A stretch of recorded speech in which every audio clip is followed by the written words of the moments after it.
Alpha, I hope so this thing will play. This TV. Yeah? No, they never start.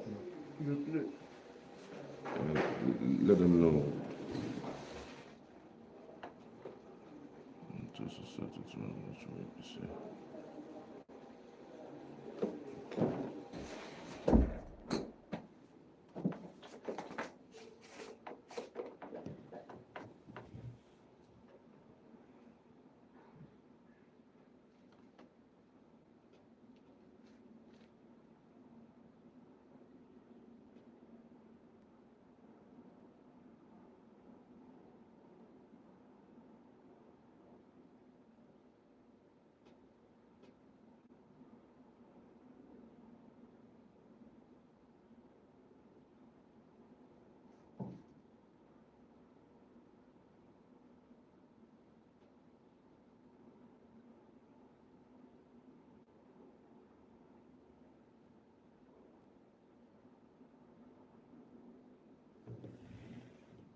Ibu Chineke na-enye nwa.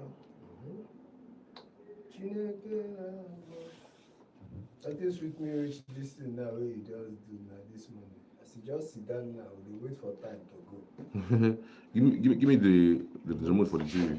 Anything will happen now, may happen. You did here, you did here. That one day. I bet this AC, let's then reduce something. I on this light. On the two first for the meantime. Nah, no be, I know the funny is inside the firewood this thing. You go from Ubu, come back, because they come on, but you respect yourself. Who the cash me here? Well, that push, I know, I believe it will be alright.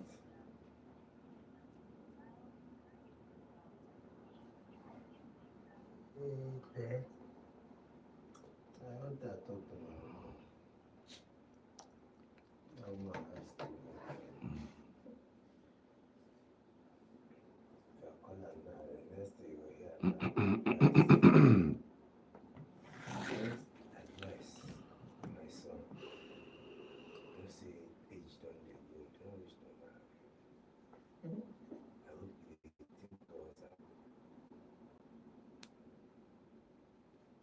You know, say na money dey we take now, I no dey hear.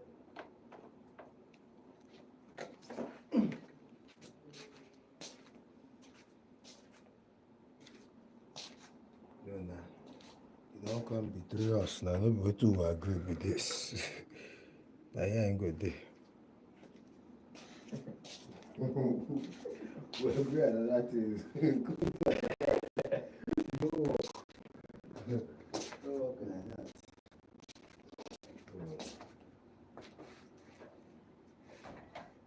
Abawo.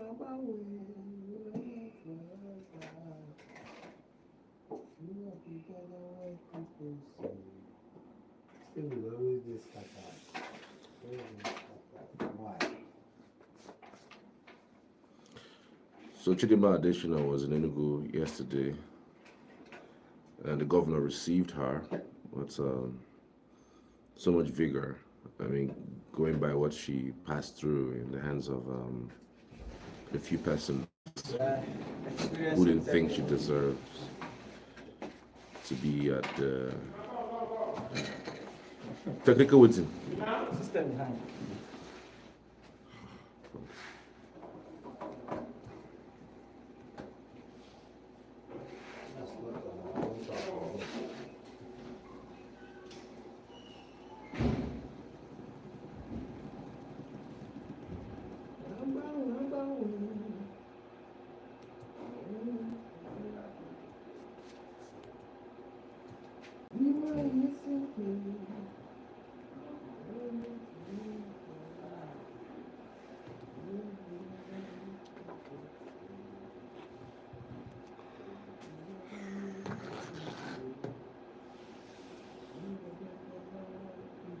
Today we'll start early. Now system behind.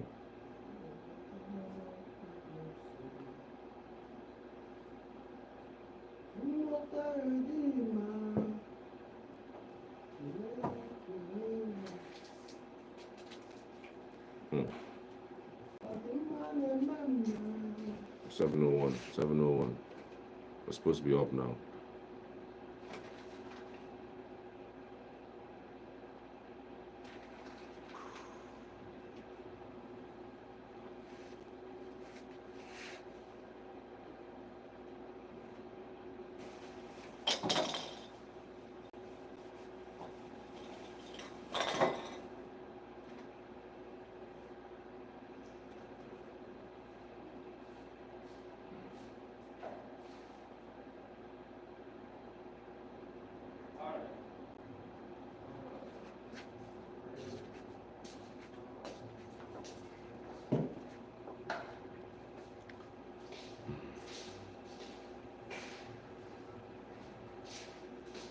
I need that door closed. That door should be closed. They will still open up. That's in behind.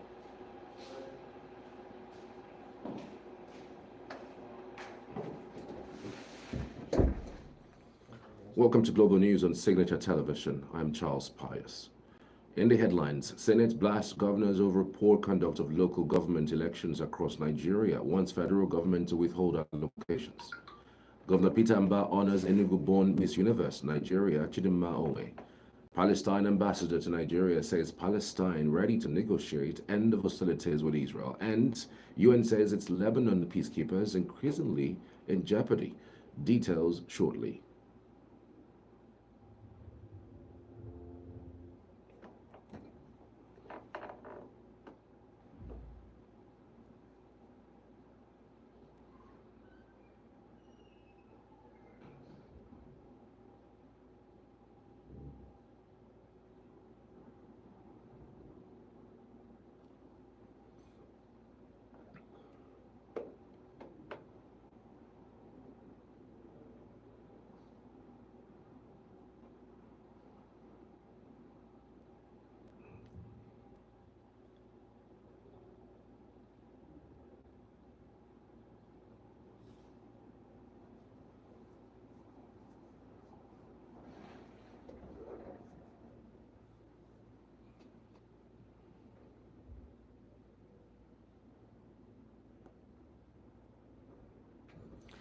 The Nigerian Senate on Thursday condemned the worrying development across the 36 states where the political party in power always wins 100% or 99% seats each time a local government council election is conducted.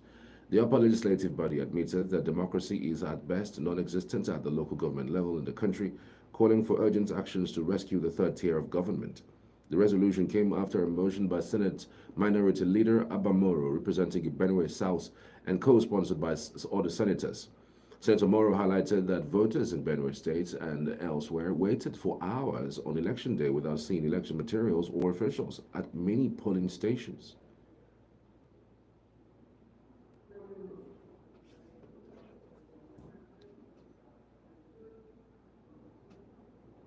The third schedule, part 2 of the Constitution, have been grossly breached, and the state local government elections of 5th October 2024 in Benue State and in some parts of Nigeria were marred by rampant manipulation.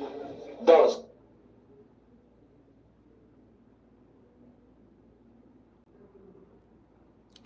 other senators and all the political parties and states were guilty of the same offense.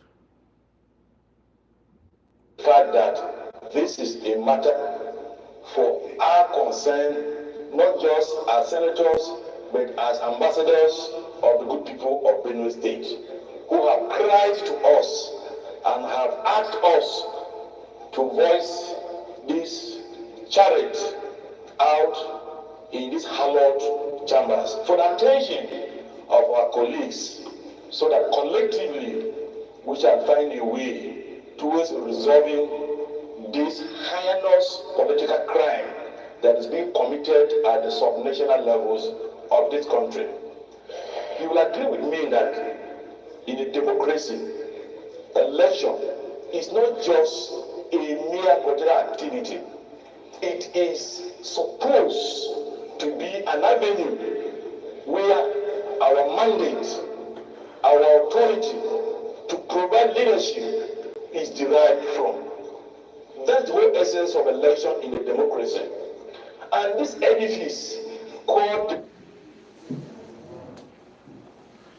President of the Senate, Godswill Akpabio, called for measures including a national dialogue to discuss solutions to what they describe as sham elections added third tier of government.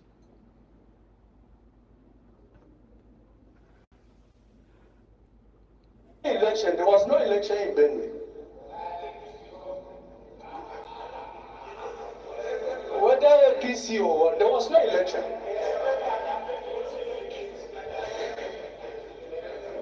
I am. The fact that I'm in APC, I cannot support what is wrong. The truth is, this is going to be a serious and difficult issue to resolve. National Assembly alone, Mr. President and distinguished colleagues, cannot resolve this. We can do our part, but we must do beyond our part. We can say, okay, let's try to say INEC should do. But is that the solution? No. Even INEC, in some states, people complain about INEC. INEC, allow INEC to control this, because we saw that in 1999, when INEC conducted elections to elect those to be councillors and local government chairmen, that exercise was free and fair. You could find a PDP chairman in a state like Kebbi, where the governor was an APP governor. An APP councillor and chairman in Kano State.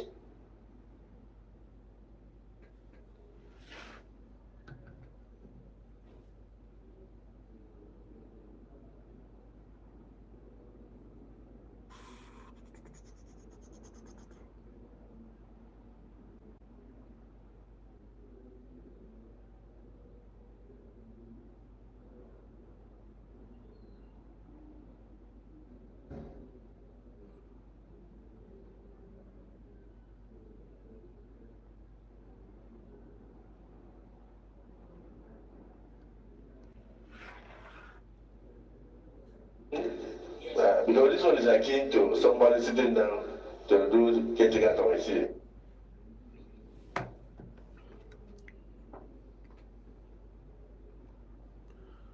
Ultimately, the Senate agreed to initiate an open national dialogue with stakeholders, particularly state governors, and to meet with President Bola Tinubu. Meanwhile, the Nigerian Senate has officially confirmed Professor Abdullahi Usman as the chairman of the Hajj Commission. The confirmation of Usman's nomination followed the consideration and adoption of a report of the Senate Committee on Foreign Affairs chaired by Senator Abubakar Bello on Thursday.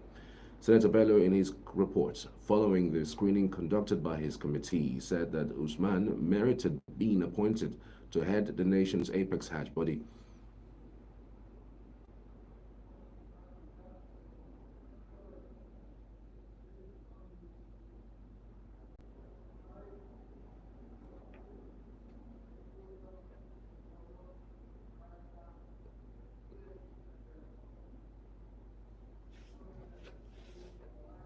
In-depth knowledge of Hajj activities and operations. Therefore, the committee recommends as follows: that the Senate do confirm the nomination of Professor Abdullahi Saleh Usman for appointment as chairman. The confirmation was finalized with a supportive voice vote led by President of the Senate, Godswill Akpabio.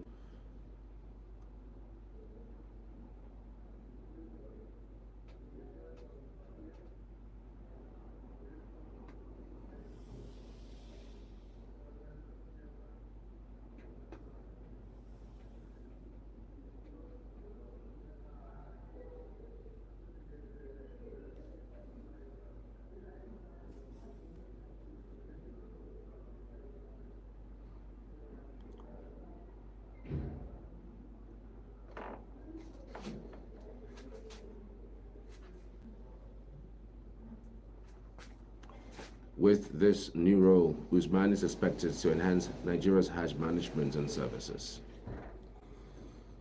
The Speaker of the House of Representatives, Abbas Tajuddin, on Thursday, in an unprecedented manner, honored the girl child in plenary by vacating his seat for a 16-year-old gender advocate, Miss Isabel Anani, who conducted a special session commemorating the International Day of the Girl Child. This is the first time in the history of the House of Representatives that a sitting speaker would vacate his seat to allow a non-member of the House to preside over plenary. While the United Nations has designated October 11th as an International Day for the Girl Child, the Speaker called for a significant recognition of the girl child in plenary on Thursday. After taking the seat of the presiding officer, the Shadow Speaker presided over the presentation of a motion by the Chairman of the House Committee on Women Affairs and Social Development, Honorable Kafilat Obara, on commemoration of the 2024 International Day of the Girl Child. Unanimously adopting the motion, the House resolves to urge the National Drug Law Enforcement Agency and the NDLEA and National Orientation Agency and Onwe, alongside other stakeholders, to collaborate with schools, community organizations, and religious institutions to educate the public on dangers of drug abuse, promote a drug-free lifestyle, and make provisions for rehabilitation. The House also urged the Federal Ministry of Education to devise practical ways such as implementing mobile education units or community outreach programs to educate out-of-school girls across the 36 states of the Federation. Also, the House urged the leadership of the National Assembly to see to the amendment of the Child's Rights Act to provide protection for sexually abused children and provide the necessary legislative support in terms of budgetary approvals to the concerned ministries in this regard, and also see to the domestication of the Child's Rights Act nationally through the Conference of Speakers. Consequently, the Shadow Speaker mandated the House Committees on Women Affairs and Social Development, Education and Services to engage the NDLEA, Federal Ministry of Education, and the NOA and other stakeholders by organizing workshops, creating awareness campaigns, and monitoring progress to ensure compliance. Addressing the House, Ms. Anani, winner of the Girl Takeover Initiative, who has just gained university admission to study engineering, emphasized the need for a future where every girl has an opportunity to flourish, where education isn't seen as a high pedestal privilege, but as an essential tool to equip girls to make important decisions that affect them and ultimately the places they come from. According to the UN, the 2024 International Day of the Girl Child's theme is Girls' Vision for the Future.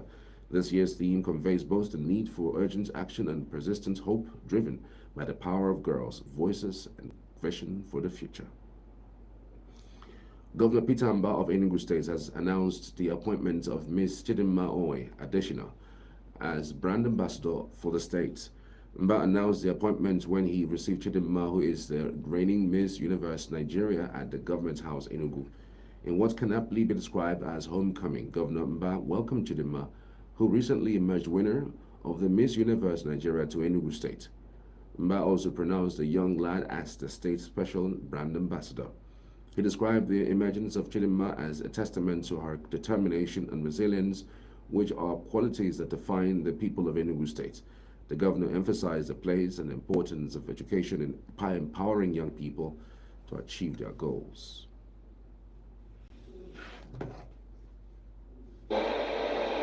Your rise is not anything short of inspiring, and you have just alluded to it. We can see that despite all attempts to malign you, you demonstrated that you are a true daughter of Enugu State. You overcame those challenges with the grit and resilience the Enugu is known for. So I congratulate you warmly. You have actually preempted me by your ask, because part of our ask also would have been to have you as a true ambassador of this state. And so I'm very glad that you have even elected to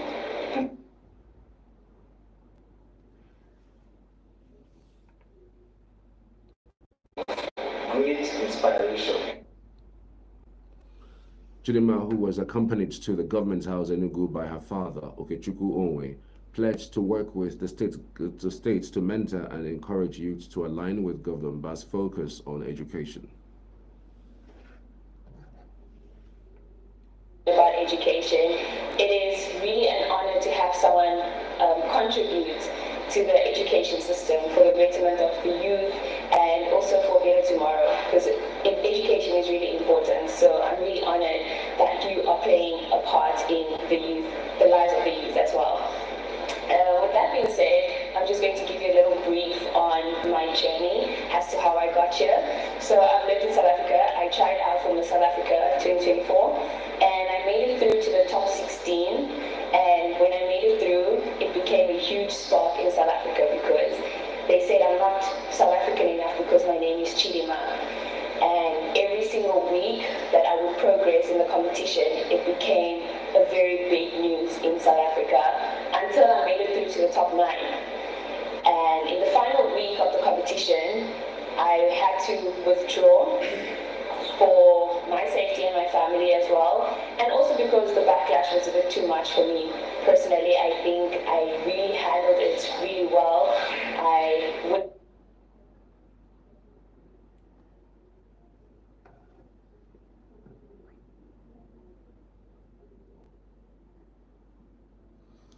Chidima, who will represent Nigeria at the International Miss Universe pageant in Mexico, received assurances of support and goodwill from the people of Enugu State.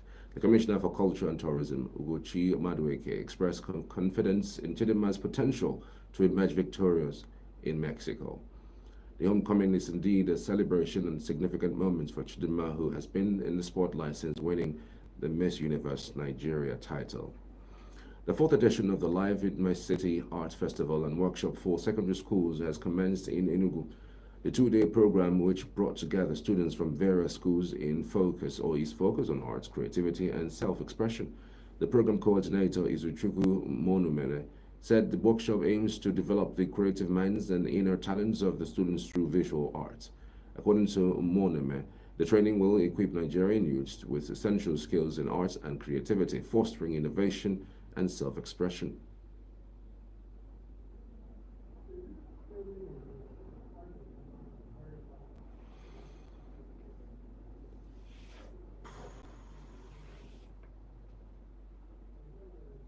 To different areas of visual arts, painting, textile, drawing, ceramics. And you see that at the end of the day, these children develop a kind of talent that will help them in any field they see themselves. Art is something that cuts across different sectors. Whether you are an engineer, whether you are a medical doctor, whether you are even a professional artist, once in a while you come across drawing and painting. And being a creative mind, a creative person, in any field you find yourself, you should be able to.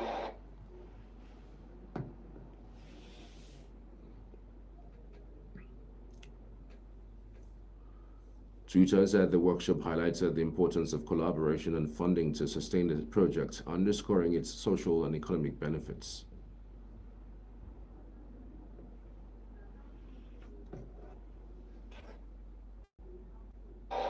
Make a living through this particular subject, because to some of them, they believe that it's just a question of drawing and throwing it away.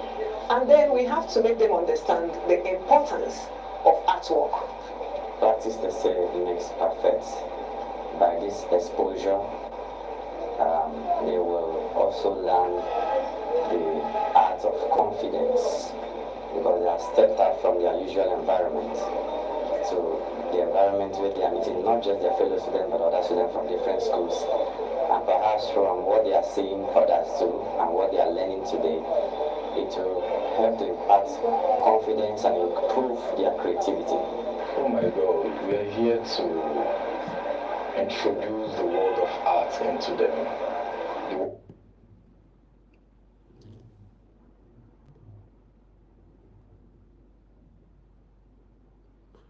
Participants enthusiastically shared their expectations and creative visions, demonstrating the potentials in arts.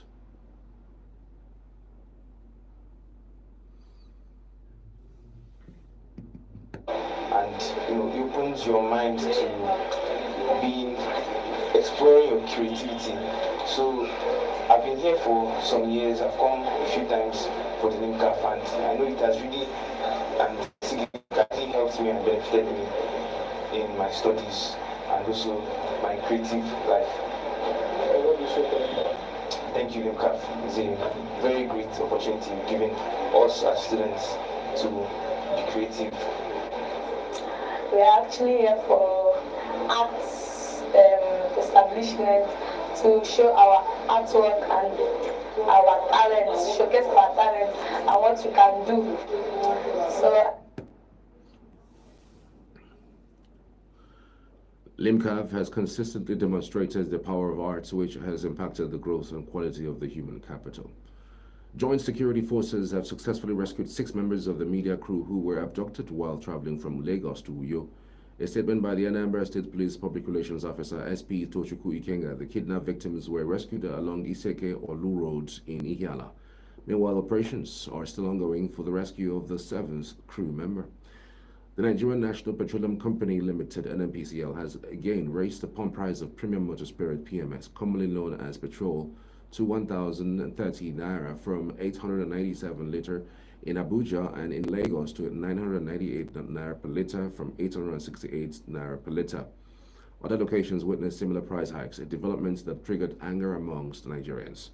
The latest price adjustment shows that in less than 17 months of the current administration, the price of petrol has risen by over 430% since May 29, 2023, when it took over power. Signature TV correspondent Nasiru Usman went to the streets of Abuja to seek the reactions of commuters.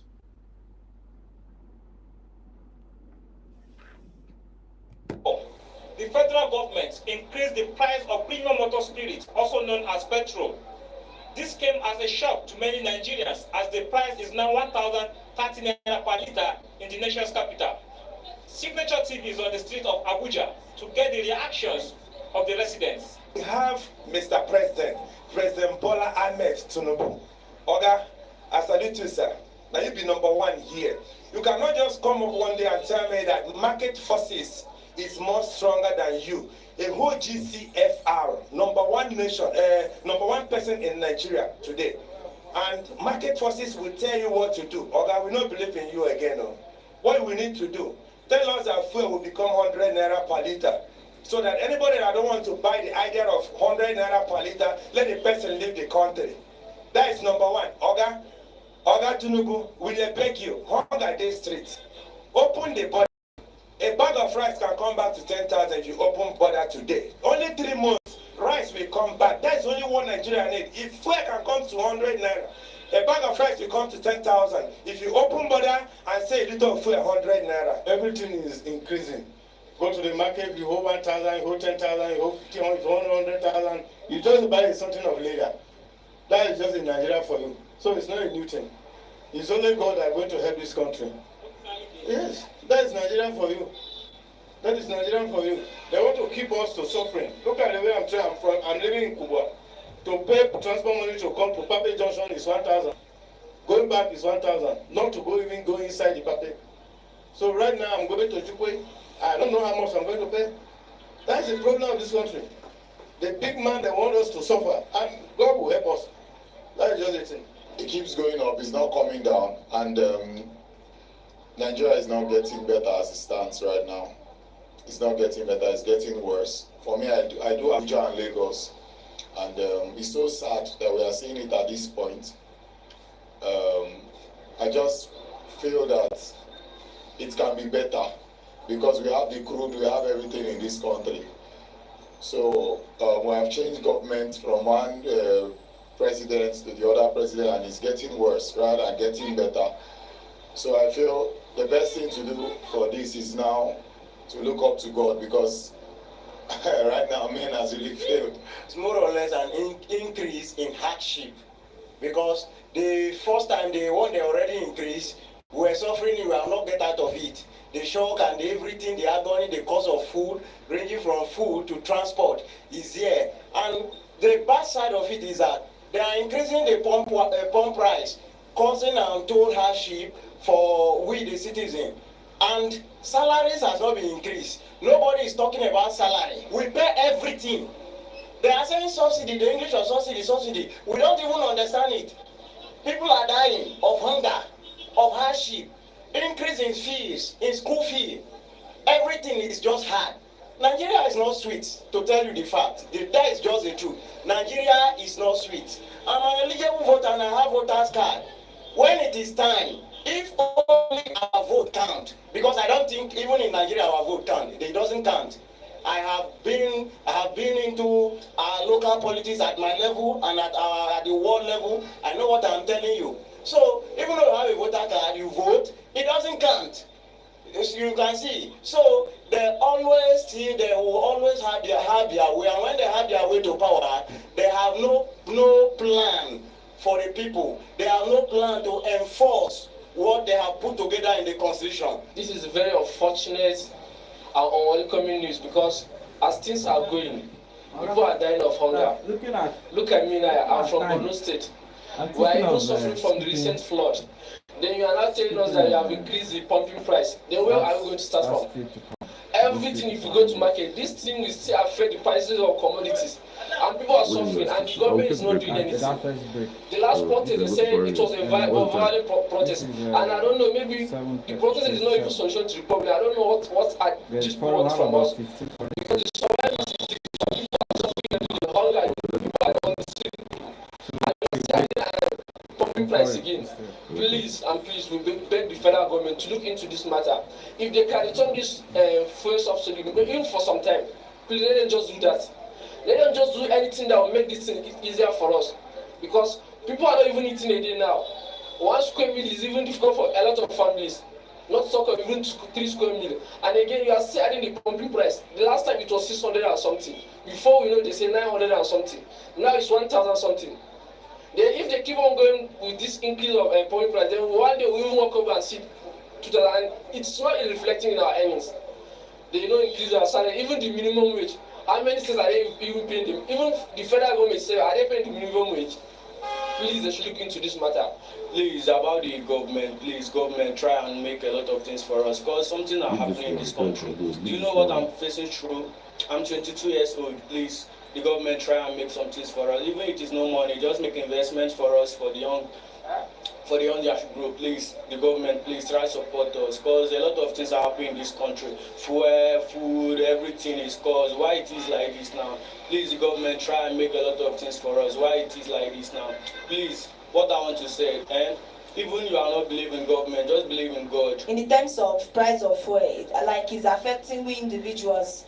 No transportation and all that, and some people they find it difficult to feed, and fuel now is increasing price now. It's going to affect everybody. We citizens of Nigeria, it's going to affect everybody. Even people that their work is far, their salary is that they are paying that's not enough for it. So all I need is for our president to do something. If it's for him to reduce the prices so that we students and we workers can be able to survive, because we in this country can fall increasing every day to help us to choke we citizens. That's the opinion of Nigeria.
Former Vice President Atiku Abubakar has criticized President Bola Tinubu's handling of the fuel subsidy crisis, referring to him as T-Pain in a tweet on Thursday.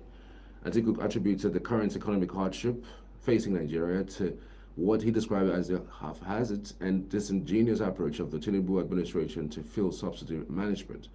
In his statement, Atiku expressed concern about the escalating inflation rate, stating that it is severely impacting the lives of Nigerians. He lamented that despite the growing hardship, Tinubu appears unfazed by the plight of the citizens. The nickname T-Pain for Tinubu emerged as a play on the first letter of the name and the name of the American rapper and producer T-Pain, sparked by frustrations over the rising cost of living under his administration.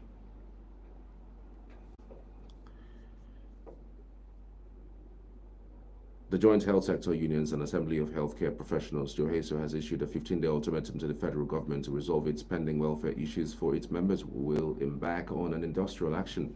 The unions said it will resume its suspended strike on October 25th if its demands are not met. This was made known in a memo from the unions to the Coordinating Minister of the Health and Social Welfare, Professor Mohammed Pete, dated October 9, 2024, and entitled Notice of 15 Days Ultimatum and Resumption of a Suspended Strike Action. JOHESO is made up of the Medical and Health Workers Union of Nigeria, the Nigerian Union of Allied Health Professionals, the Senior Staff Association of Nigeria, universities, teaching hospitals, research institutions, and associated institutions, and the Non-Academic Staff Union of Educational and Associated Institutions. We're headed for a short break. We'll be back shortly after this, so stay with us.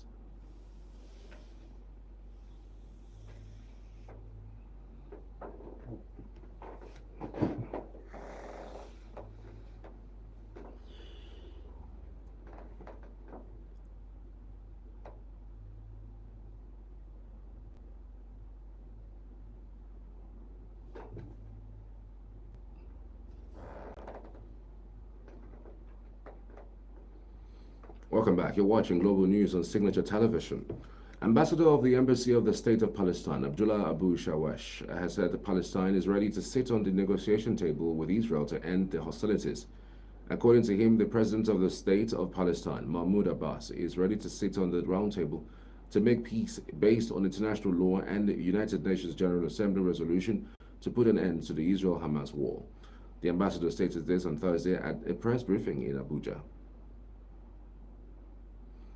According to the ambassador, 96% of the Gazans are facing high malnutrition, including 49,300 pregnant women. He added that the Israeli bombardments have claimed the lives of 10,449 secondary school students, 613 university students, 419 school teachers and staff, and 111 university professors and staff. Additionally, 16,250 school students were injured and 625,000 students have been denied the rights to education. It said 174 Palestinian media correspondents were killed and 190 were injured, with 87 media outlets destroyed. He accused Israel of using all means and measures to stifle the truth and the voice of reality on the ground. Republican U.S. Senate candidate Kari Lake, who has previously criticized early voting, cast her ballot early in Scottsdale, Arizona on Thursday. Lake urged her supporters to vote early. On election day in 2022, Maricopa County officials told reporters that about 20% of electronic vote tabulation machines in the state's most populous county were malfunctioning and technicians were being deployed to fix them. Lake, then the state's Republican gubernatorial candidate, seized on the machine problems, issuing a voter alert on her Twitter account. Standing outside an early voting center on Thursday, Lake also recommended voters drop off their ballots at an early voting center or drop box. This race, and we decided to vote early today. Ballots landed in mailboxes yesterday. It takes a while to vote, and I encourage everybody in Arizona to go vote early.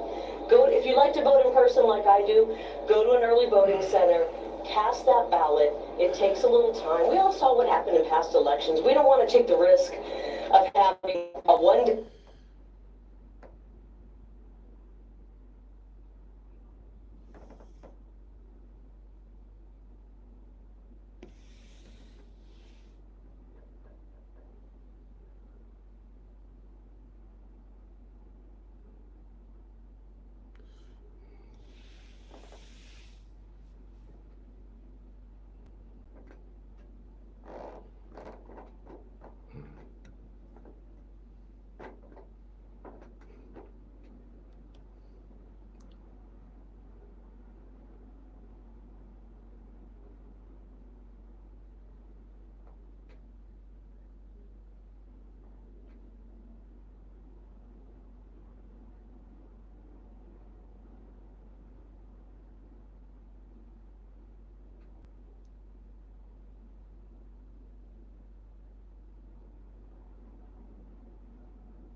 When asked about her previous stance on mail-in voting, Lake, who is 54, said she changed her mind because of the voting machine problems. She also added that she didn't want to watch the Democrats have a head start. UN Peacekeeping Chief Jean-Pierre Lacroix says the safety and security of United Nations peacekeepers in Lebanon are increasingly in jeopardy, and operational activities have virtually come to a halt since 2003. The conflict between Israel and Lebanese militants Hezbollah has recently escalated, and last week Israel sent troops into southern Lebanon. 2 UN peacekeepers from Indonesia were injured on Thursday by Israeli tank fire, one of the several incidents in recent days, the UN said. Events or incidents that that we've been seeing and witnessing the last 12 months. There has been intense shelling throughout the last 12 months, but yesterday one of our positions was hit by an Israeli tank. The position was actually UNIFIL headquarters, and it was a tower with 2 peacekeepers monitoring the situation. The tank hit the tower. 2 peacekeepers actually were injured, luckily not seriously, but they're still at the hospital. That's very serious. We know that a few days ago the IDF asked us to move from certain positions along the Blue Line. This is a known fact, and we have over 29 positions along the Blue Line, like the Irish in Maruna Ras, and we decided to stay. There was an agreement with all the troop contributing countries that it's important for the UN to be there, to fly the UN flag, and we continue to monitor the situation. We are there because the Security Council has asked us to be there. So we are staying until the situation becomes impossible for us to operate. So 3 incidents in a day, in 24 hours.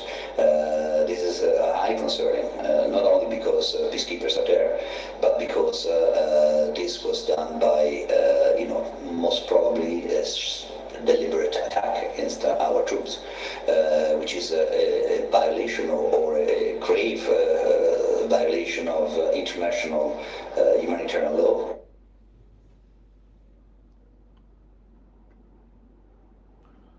The peacekeeping mission is mandated by Security Council Resolution 1701, adopted in 2006, to help the Lebanese army keep its southern border area with Israel free of weapons or armed personnel other than those of the Lebanese state. United Nations peacekeepers are determined to remain at their post in southern Lebanon despite Israeli attacks in recent days and orders by Israel's advancing military to leave, the force's spokesperson Andrea Teneti said on Thursday. Tenenti said the Israeli attacks on the peacekeeping force known as UNIFIL on Wednesday and Thursday had wounded 2 of their members and knocked out some of their minority or monitoring capabilities. UNIFIL said an Israeli tank fired at the watchtower at the force's main headquarters in Nakura on Thursday, hitting the tower and causing 2 peacekeepers to fall out of it. Israel said its troops operated on Thursday near a UNIFIL base in Nakura, but said it instructed the UN forces in the area to remain in protected spaces, then open fire. Tenenti said the attacks had limited the group's monitoring abilities, but that it still had crucial work to do. Injuries incurred by UN peacekeepers and are wishing them a speedy recovery. As we work to gather additional information, we have also been cleared to all parties, including Israel, that we expect them to respect the safety and security of UNIFIL personnel and premises and avoid incidents that expose them to risk or harm.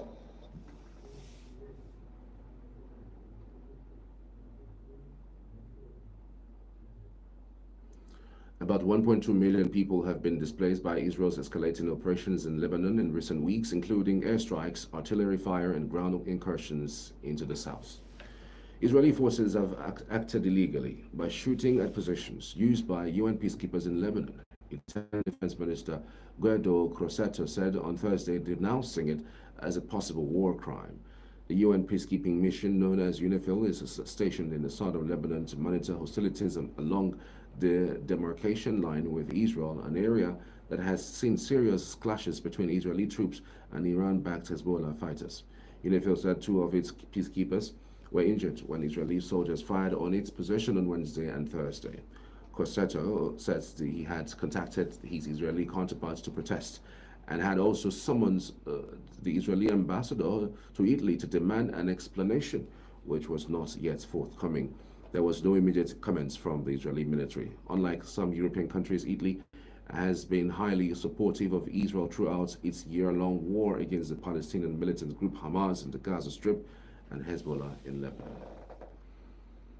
Meanwhile, Palestinians searched among rubble, debris, and clouds of dust for people injured in Israeli strikes that hit a clinic hosting displaced people in Gaza City on Thursday. According to Gazans health ministry, several people were injured in the strike on Al-Rimal clinic in the city. One man carried a person out of the rubble and debris of the struck building with blood covering their face and clothes. Others were loaded into an ambulance near the site of the strike. Eyewitness Hamad Judea said there was no warning given of an incoming strike. Gaza Health Ministry said in a statement on Thursday more than 42,065 Palestinians have been killed and 97,886 injured in Israel's military offensive on Gaza since October 7th, 2023. Meanwhile, as Yom Kippur approaches, Jews across Israel are preparing for the Day of Atonement through age-old rituals as the country grapples with ongoing conflicts on multiple fronts. Kapparot and Tashlich are ancient practices that are intertwined with themes of repentance and purification leading up to the holiest day in the Jewish calendar, Yom Kippur, which will begin at sundown on Friday, October 11th. The Kapparot ritual involves symbolically transferring one's sins to a chicken or, more commonly today, money. Traditionally, a chicken is swung over the head 3 times while reciting prayer, after which the bird is slaughtered and donated to charity. It is a custom representing both personal atonement and communal responsibility. In Jerusalem's ultra-Orthodox neighborhood of Meir Shirem, the ancient ritual still takes place, attended by children and adults. On a beach promenade in Tel Aviv, Jewish men and women gathered by the sea recited prayers while some tossed breadcrumbs into the water in a symbolic act of cleansing from past wrongdoing. But this year, seeking spiritual solace comes at a time of the national insecurity for the people in the war-weary Israel. For Ariel Sterman, a Jewish worshipper from Tel Aviv, this ritual resonates with a deeper collective urgency. A Jewish tradition where instead of sacrificing ourselves, we sacrifice the chicken, and after, once it's sacrificed and killed, the meat is used and is given to the poor people. And it's a very meaningful experience. It was a unique experience, but I loved it. So Kapara is basically, it's an ancient Jewish ritual and tradition where we basically, instead of sacrificing ourselves for peaceful lives, we sacrifice the chicken instead. And overall, it's a very, very amazing and meaningful experience we have.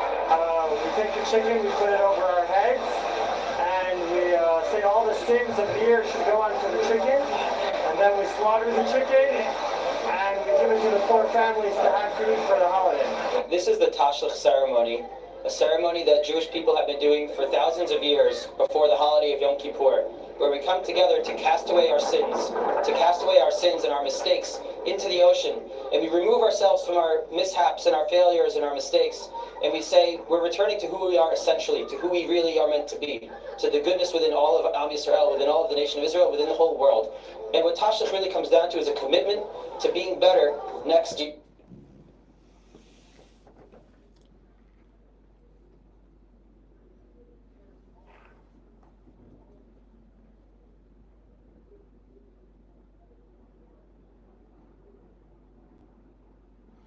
With rising tensions with Hamas in Gaza, Hezbollah in Lebanon, and Palestinian factions in the West Bank, and Act 4 Iran, the ancient rituals offer for many in Israel a spiritual respite in the face of the ongoing turmoil. NATO chief Mark Rutte joins Ukrainian President Volodymyr Zelensky and British Prime Minister Keir Starmer for a trilateral meeting in London on Thursday. The trio discussed the support Ukraine would need in its war against Russia in the coming months. Asked about long-range weapons, Rutte told reporters that they discussed it today, but that in the end, it is up to the individual allies. Rutte also said that NATO will begin its annual nuclear exercise on Monday, October 14th, against a backdrop of heightened nuclear rhetoric from Russian President Vladimir Putin. NATO officials said F-35A fighter jets and B-52 bombers will be among some 60 aircraft from 13 nations taking part in the Steadfast Noon exercise hosted by Belgium and the Netherlands.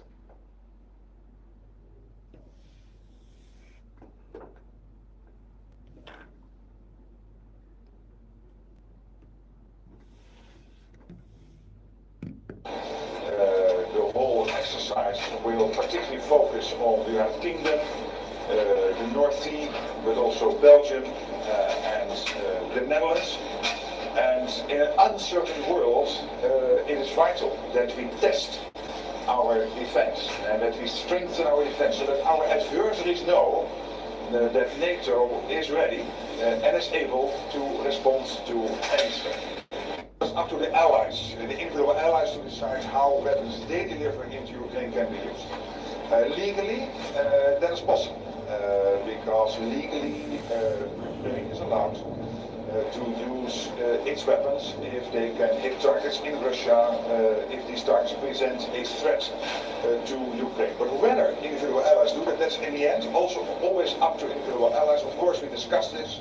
I was last week in Kiev, we discussed it today. So really, stop worrying about a Trump presidency. We do not know who will win. I will work with Kamala Harris if she is chosen. I will work with Donald Trump when he will be chosen. And But you're not worried about President Trump withdrawing support for Ukraine? I'm not worried about that because I'm absolutely convinced that the US is in this because they understand it is not only for Ukraine but also for them, and that from Washington to San Francisco, the whole of the US would be less secure if Ukrainian President Volodymyr Zelensky met Italian Prime Minister Giorgia Meloni in Rome on Thursday. The Ukrainian leader will subsequently hold talks with Pope Francis at the Vatican on Friday morning, October 11th. Zelensky is meeting allies across Europe this week, but was dealt a blow as a planned summit in Ramstein, Germany on Saturday was postponed after U.S. President Joe Biden canceled his visit. Meanwhile, Ukrainian drones attack the Kazakhskaya military air base in Russia's southern Adygea Republic region on Thursday morning. Video posted on social media showed the red flash lighting up the night sky in Makeup, with a loud rumble heard rolling seconds later. Separately, regional head Murat Kompilov said on the Telegram messaging app that the village of Rodnikovi in the same area was being evacuated due to a fire after a drone attack. He said the attack targeted the suburbs of the city of Makeup, where the airbase is located, and there were no casualties. Russia's defense ministry said that 47 drones had been downed overnight over the broader Kuban region, which includes Adygea. German Chancellor Olaf Scholz received Antonio Costa, the European Union's designated next consul president, at Berlin's Chancellery on Thursday. Costa stepped down as Portugal's prime minister last November over an investigation into alleged illegalities in his government's handling of several large investments projects. Costa has denied wrongdoing, was never charged with a crime, and was the front runner to succeed Belgium's Charles Michel as the person who chairs summits of the 27 EU national leaders at which the bloc's political agenda is set. In that role, Costa will have to build bridges between heads of state and the governments in the fragmented Europe, with the far right on the rise. Although his chief of staff has or was briefly arrested, the prosecutor's case has largely fallen apart after judges at Lisbon's Courts of Appeal and Portugal's ombudswoman said the investigation was based on speculation, not evidence. Meanwhile, Saudi Crown Prince Mohammed bin Salman and Iran's Foreign Minister Abbas Araghchi have discussed developments in the region at a meeting in Riyadh. Top oil exporter Saudi Arabia has had a political rapprochement with Tehran in recent years, which has helped ease regional tensions, but relations remain difficult. Speaking earlier, a senior Iranian official said Araghchi will discuss bilateral issues and efforts to secure a ceasefire in Lebanon and Gaza on his visit, adding that he will also visit Qatar later in the day. The Middle East has been on the edge, awaiting Israel's response to an Iranian missile attack last week, which Tehran carried out in retaliation for Israel's escalation against Iran-backed Hezbollah in Lebanon in the conflicts running in parallel to the Gaza war. Earlier this week, Tehran told Gulf Arab states it would be unacceptable if they allowed use of their airspace or military bases against Iran, and warned that any such move would draw a response. Former Prime Minister Boris Johnson's memoir, Unleashed, was released on Thursday, hitting bookshelves in stores across the United Kingdom. Johnson, who was Prime Minister of Britain and leader of the Conservative Party from July 2019 until his resignation in September 2022, oversaw major global events such as COVID-19 pandemic and the Russian war in Ukraine. British media reported that a week ahead of its release, Unleashed was already topping the Amazon UK books bestsellers list. The memoir tells of Johnson's time as Mayor of London, British Foreign Secretary and Prime Minister. Hurricane Milton marched across Florida on Thursday, whipping up deadly tornadoes, destroying homes and knocking out power to more than 3 million customers. First responders in Clearwater were out before dawn, rescuing residents in an apartment complex from rising flood waters. The storm hit Florida's west coast on Wednesday night as a Category 3 hurricane on the 5-step Saffir-Simpson scale, with top sustained winds of 205 kilometers per hour, while still a dangerous storm. This was less violent than the rare Category 5 hurricane that had threatened the state as it trekked over the Gulf of Mexico towards Florida. At least 2 deaths were reported at the retirement community following a respected tornado in Fort Pierce on the East Coast. NBC News reported, citing St. Lucie County Sheriff Keith Person. His department did not immediately respond to a request for details. Milton weakened as it crossed land, dropping to a Category 1 hurricane with top sustained winds of 145 kilometers per hour as it reached the peninsula's east coast. Senegal carried on with life after coach Aliou Cissé's exit with a training session on the eve of their Africa Cup of Nations qualifier against Malawi in Diamniadio. Cissé did not have his contract renewed as Senegal coach. Officials confirmed on October 2nd, ending a successful 9-year spell in charge of the side that included the first Africa Cup of Nations title and 2 World Cup qualifications. Cissé had been under increasing pressure after Senegal's surprise last 16 elimination at the 2023 AFCON when they lost on penalties to host Ivory Coast. The side is unbeaten in 6 matches since then, but home draws with Democratic Republic of Congo and Burkina Faso, and criticism from certain quarters over their style of play made up of the mind of the country's sports ministry, who funds the salary of the national team coach, that a change was needed. An interim technical team led by former player Pape Theo will lead the side's game against Malawi on Friday, as well as the return leg in Lilongwe 4 days later. And that's the news this hour. I'm Charles Pies. Thank you for watching. See you next time.